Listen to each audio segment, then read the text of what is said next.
A lot of bakers tell you to bloom your cocoa powder. That is, to mix it into some boiling hot water or coffee or milk to bring out the flavors before you bake with it. Does it work? To my surprise, yes. This whole idea of blooming cocoa powder never made any sense to me, and I've never been able to find any research to back it up. I mean, it makes sense that hot liquid would bring flavors out of the cocoa. That's basically what cooking is. That's what it's all about. The reason this never made sense to me is because the cocoa is going to get hot and wet anyway. In the cake or in the brownies or whatever you're baking it into, it's gonna get plenty hot in the oven, so isn't blooming it beforehand redundant? Only one way to find out. I made the same chocolate cake twice. For the first one, I boiled the water, whisked in the cocoa, and then let the pan cool off.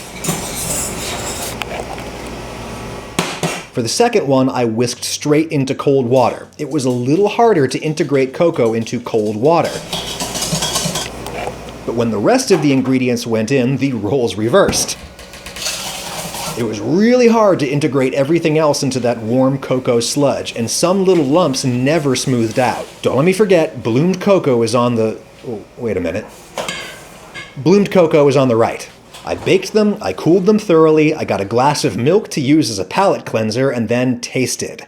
I honestly did not want to eat that much chocolate cake. I had to keep going back and forth to be sure.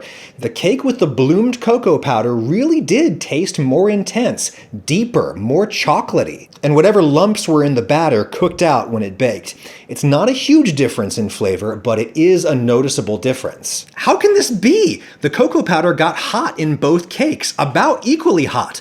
Water boils at 212 Fahrenheit. Cakes are done at between 205 and 210 degrees Fahrenheit, basically the same. I suppose the way that I did it, whisking cocoa directly into the pan, it's conceivable that it actually got hotter than boiling, when the bottom layer of cocoa sludge kind of stuck to the bottom of the hot pan.